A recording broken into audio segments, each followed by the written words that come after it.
Sasa nampisha John Jacob Kuria ambaye atakuwa akituletea mahojiano na Jenerali Francis Ogolla ambaye ni mkuu wa majeshi humu nchini, ambapo watakuwa wakizungumzia masuala mbalimbali kuhusiana na majeshi ya humu nchini na haswa siku 100 zake za kuwa ofisini ni yapi ambayo amekuwa akifanya, maono yake ni yapi kuhusiana na majeshi ya humu nchini na usalama wa nchi kwa jumla. Nadhani ni mengi yatakuwa yakizungumziwa kwenye mahojiano hayo. Sasa nampisha John Jacob Kuria. The Chief of Defense Forces, General Francis Ogolla, who joins me on set. There's so much to discuss, and of course the upcoming recruitment of the Kenya Defense Forces officers. Thank you very much, General, for joining us, and congratulations on your appointment as the Chief of Defense Forces. Thank you very much, John. You're very much welcome. 100 days into office, what are your priorities as Chief of Defense Forces before we talk about anything else? Thank you very much, John. I appreciate the opportunity to be able to engage with you and by extension other Kenyans who are watching. I've been in the office now close to 100 days. When I took over, my first aim was to understand my role, and then secondly, engage the entire military to appreciate my vision and what I want to achieve. So in the last 100 days, I've been able to elaborate on my vision, which I've crystallized, with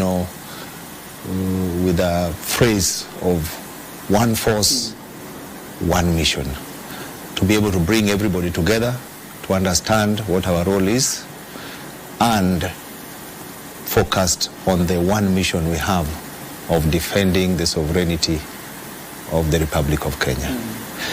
I have also, in the last 100 days, been able to appreciate the entire force, be able to visit the locations where we are deployed, both internally and externally, and I more or less have an understanding of the entire force and also been able to articulate where I want to take the force to be an effective military in performing its mission. In terms of enhancing Kenya's territorial integrity, what would you say is what KDF has been able to achieve towards that front? Because that's part of your mandate. Without going into much details, Kenya is secure along its borders because of us in KDF. We will be judged by the effectiveness of how we perform our duty. And currently, by and large, other than some minor incursions which are reported here and there, we are secure. And even those incursions, they are not just happening. We are dealing with them. Let's go back to your phrase, the one force, one mission. There's so much going into, militaries around the world. There's so much going into the modernization of the military to deal with emerging challenges. You can probably take us through what KDF is doing, of course, in line with your mission of one mission, one force, one mission. Militaries all over the world evolve, and threats to national security change every day. So we must keep on evolving, equipping ourselves to be able to mitigate any emerging threats. So if you hear of military modernization, it's not just a time to go and buy more weapons. We evaluate the threats, the possible threats that are there, and how to mitigate them. And when we realize that some of the equipment or strategies that we have had have some gaps, then we modernize to close these gaps so that we are always capable of defending the Republic. Let's talk about the upcoming recruitment of the officers of KDF, because that always attracts a lot of attention from Kenyans whenever that time comes. First of all, start by explaining to us why the recruitment is annual. The military has a role, and to be able to perform this role, you require resources. The first and most critical resource is the human being. You need people, you need equipment, you need all kinds of resources. Now, we have a certain level of force. But as you know, mobility of labor is a common practice everywhere. There are people who leave for whatever reasons.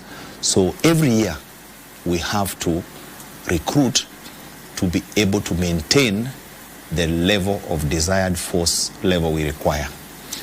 And therefore we recruit to be able to cater for attrition, and also in the context of our modernization, achieve the desired force level that we require. That's the main reason why we recruit every year. Mm-hmm. Let's talk about the criteria, or who do you target when you talk about recruitment? Without going into too many details, first of all, the person who wants to join the military, three things, if I can summarize them. One is the physical form of the person. Second is his medical status. And then third is his academic qualifications. Mm-hmm. So you can categorize everybody, you know, there are different trades and different entry levels, but those three areas are what we look at. Mm-hmm. Now each area has detailed specifics, which if you read our advert, we clearly elaborate. If you want to join as a serviceman, if you want to join as a tradesman, if you want to join as a specialist, if you want to join as an officer cadet, all those various entry levels, the specifics are clearly tabulated. Under your leadership, you've put emphasis on the online submission of anybody who wants, to participate in this process. Why online? There are some which we are getting applications online, and there are some which we are going into the field. The online ones, actually, there are only two categories. This is the servicemen who are joining in as tradesmen. Now, you realize when we go to the field, the time is so short, you cannot scrutinize all the qualifications and the trades that this person has done. So we want him to submit all those online, so there's enough time to scrutinize all those details, so that by the time he comes for the interview, we know who we are getting. That is why we do online for tradesmen. Same as specialists. You know, specialists, you've done so many other courses. So the online will enable us to have enough time to go through all your credentials. The others who we only need your age, physical status, and your education, we do it in the field. So the general servicemen, we do it in the field. GSO officers, we do it in the field. GSO officer graduates, we do it in the field. So that's the main reason why we have some online and some in the field. This recruitment attracts a lot of attention. And part of it, General, is the tag that it's a corrupt process. You know, there are those who say you have to fork as much as 700,000 shillings to get a recruitment letter. We've had this, we've had people posting in Facebook that KDF is corrupt. It can't be that. We have put measures in place to warn everyone. Recruitment is free, and we want those who want to join because they're interested in serving in the military. Now, when I hear that somebody is paying 700 to join, honestly, as a CDF, I wouldn't want a soldier who has paid his way into the service. How will he serve? How will you defend your country if you've already paid 700,000 to join? This is not acceptable. But that said, we have warned every Kenyan that recruitment is free, and anybody who is soliciting money, you report. And we even provided a line to report anybody who is soliciting money. So every Kenyan with a mobile phone has received a message either through Safaricom or Airtel or Telecom. Yes, that warn them this recruitment is free. It's above board. You go to the field, you apply. If you are qualified, many applicants who qualify sometimes are not taken because the numbers we are taking is less than the total number of applicants. In fact, we in Kenya are lucky that we have this problem. Other countries in the developed world, they don't have people to join. So they ask people, please apply. Here in Kenya, we are telling people, apply, but we get such large numbers. So we use the best, the criteria that ensures regional balance, a criteria that ensures the candidates are qualified, and we get people who are qualified. Other than, incidents of bribery that largely are reported, have you encountered, other forms of reported malpractices during the recruitment? These malpractices are many. In fact, the worst for us are those who masquerade as military officers. So to the public, they are seen as military officers, and they are not. In fact, in this current recruitment, there's a case which is being investigated of a civilian, a fraudster, who was showing people his photo that he's in a military uniform and is a general, until it became suspicious when it got to us. This person has never served in the military. So that is the unfortunate bit. Those who masquerade as military officers, they go con people, and they are not in the military. To the civilian, everybody says this is KDF person has conned me. But we take it seriously. Every reported case is investigated. If it involves our staff, you go through the disciplinary process, and it is very, very severe. If it is a civilian, we hand you over to the police so that the law takes its due process. Yeah. Kindly take us through, because when we talk about a civilian, one obviously assumes that it will go through the normal criminal process that is in court. But for a person within the KDF ranks, what exactly happens to them? Because you talk about a process, but what exactly happens to them, and how many cases have you been able to deal with? Several cases. For example, in the last recruitment, those who are involved in recruitment malpractice, many of them have been going through court-martial. Some of them have been jailed. Some of them, the court-martial is still going on. Some of them were dealt with summarily. We have our KDF Act, where if there's an offense, you can be charged with KDF Act, a certain section, and you are dealt with summarily. So all this, depending on the severity of the case, we use our internal processes to deal with them. And let me tell you for free, this one, there is no way you can be involved in a malpractice and it is swept under the carpet. There is a possibility, because of the vagaries, or so to say, the other effects of technology, that one is likely to fake their documents. Yes. How do you deal with that? We have officers on ground who check those documents, and sometimes when they are fake, they can tell.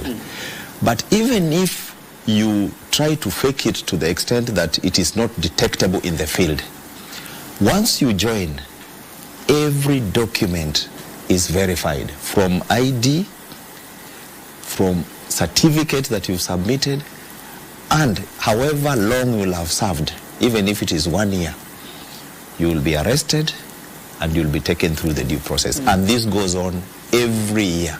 And I want to warn Kenyans, if you have a fake certificate, please don't appear in the field, or don't even submit your applications, because we will find out.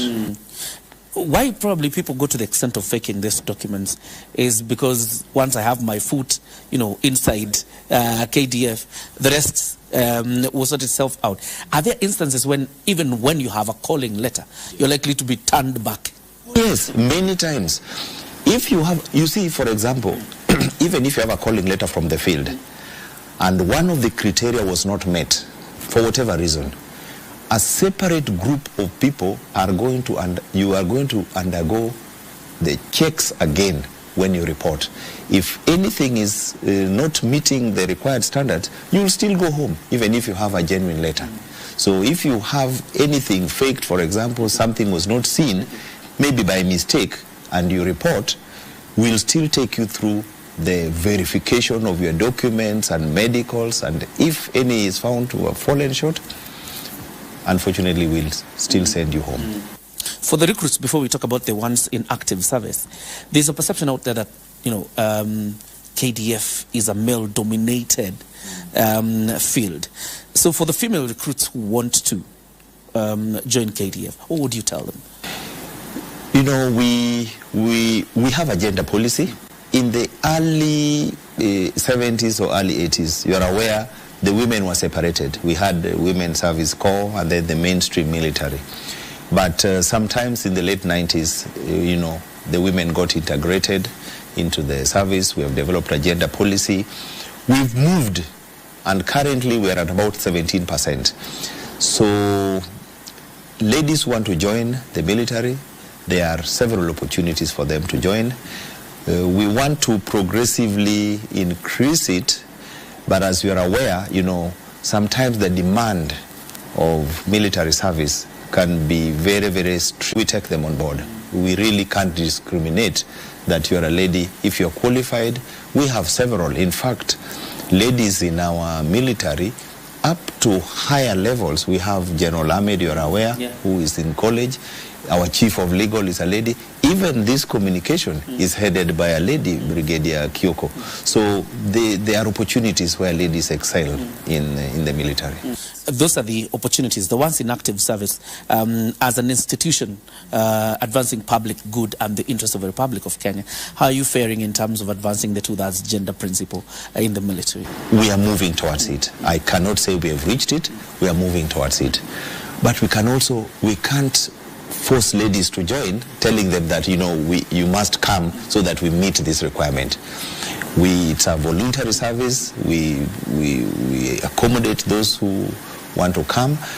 But world over, the challenge of deployment. I remember one time when I was talking to a senior person in one of the developed countries, the challenges of managing different genders in the battlefield are, the reality is that challenge is there.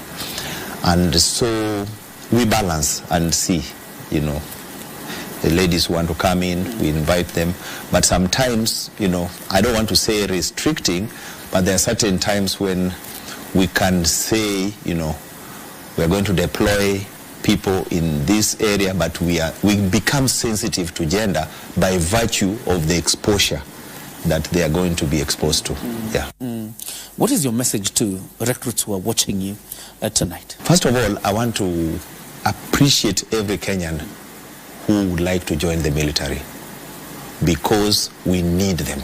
We need people who are passionate, who want to join the military. So anybody who has an interest in joining the military, we appreciate you and you are most welcome. All that we tell you is come, present yourself, go through the process.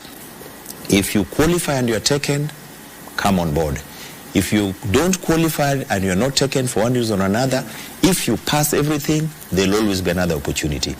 But don't give anybody a cent or any form of inducement to join. Please. That is all that I can tell Kenyans. But even for people who are applying, you apply, leave it to us. We'll scrutinize your documents. If you are shortlisted, come for the interview. If you qualify, we welcome you to join us.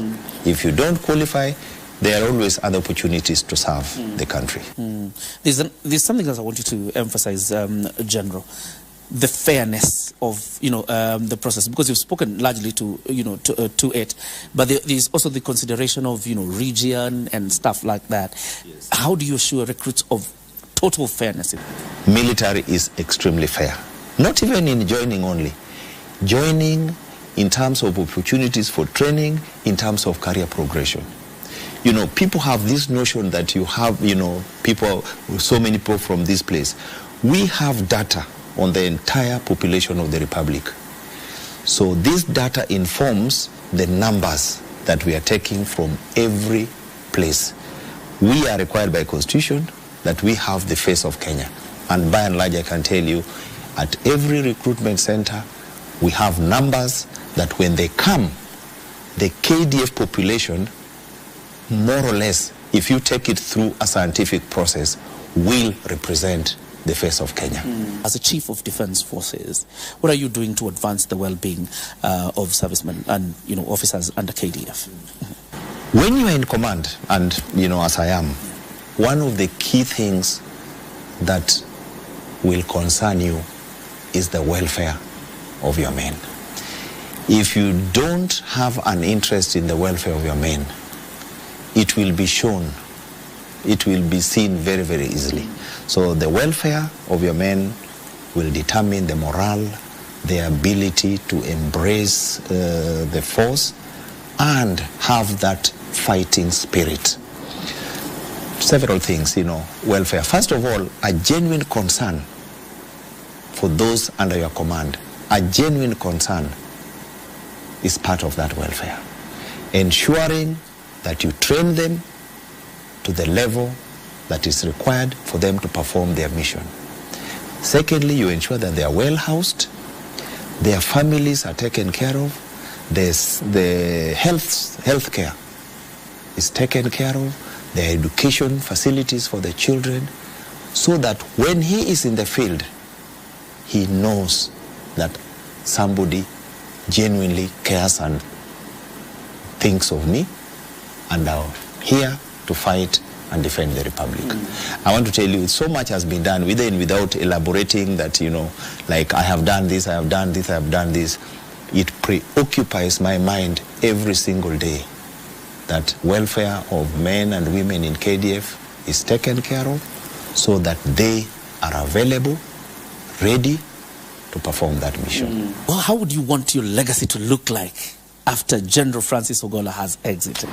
When I leave, let Kenyans judge me. But I want to leave an effective military, respected world over, and will be able to deliver on its mission wherever, whenever. Yeah. All right. Demystifying General Francis Ogolla, other than the serious military man we see, the chief of Kenya's Defense Forces, what does General Francis Ogolla do when he's not in command? Well, as a person, first of all, I like to read. Yeah. I like to read. And I used to love golf. But the day I was appointed the Chief of Defense Forces, I more or less kept my golf clubs aside. And I said, let me focus on this job wholeheartedly. I ran with soldiers twice a week, just to keep fit. And I like to be sometimes alone to reflect, If I can get 2-3 hours a day to be by myself, I like that. I enjoy it. Yes. Absolutely. Thank you very much, General. Thank you so much. I appreciate it. And I wish you all the best in dispensing your mandate. Thank you very much. We're speaking to General Francis Ogolla, the Chief of Defense Forces. And of course, the assurance of a general is that the process upcoming is free and fair. So if you're interested and are passionate about serving in the military, go and apply. Thank you very much. Have yourself a blessed night.